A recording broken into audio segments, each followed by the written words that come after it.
শেখ হাসিনার ছেলে সজীব ওয়াজেদ জয়কে অপহরণ এবং হত্যাচেষ্টা মামলায় সাজার বিরুদ্ধে করা আপিলে খালাস পেয়েছেন আমার দেশ পত্রিকার সম্পাদক মাহমুদুর রহমান। সকালে ঢাকার চতুর্থ অতিরিক্ত মহানগর দায়রা জজ তারিক এজাজের আদালত এ রায় দেন।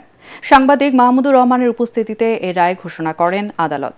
গত বছর ২৯ সেপ্টেম্বর ঢাকার মেট্রোপলিটন ম্যাজিস্ট্রেট আদালতে আত্মসমর্পণ করে আপিলের শর্তে জামিন আবেদন করেন মাহমুদুর রহমান। শুনানি শেষে আদালত জামিনের আবেদন নামঞ্জুর করে তাকে কারাগারে পাঠানোর আদেশ দেন। ৫ দিন কারাভোগের পর ৩ অক্টোবর ঢাকা মহানগর দায়রা জজ আদালত তার জামিন মঞ্জুর করেন।